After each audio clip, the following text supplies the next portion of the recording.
12 ng gabi, Setyembre 1, hudyat ng pagpasok ng Pilipinong Pasko.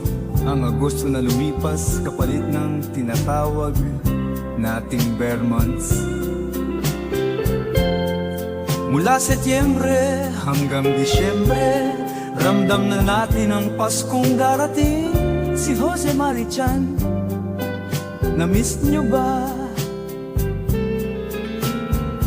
Tuwing simbang gabi may puto bumbong at bibingka, awit pang Pasko ay nasa radyo na. Paskong Pilipino, talagang ramdam na.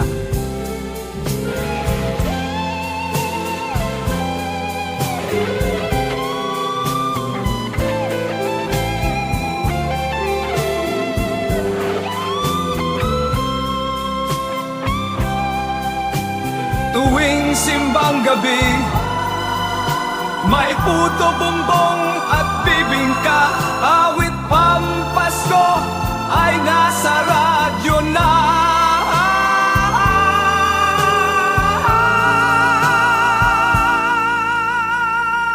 Paskong Pilipino,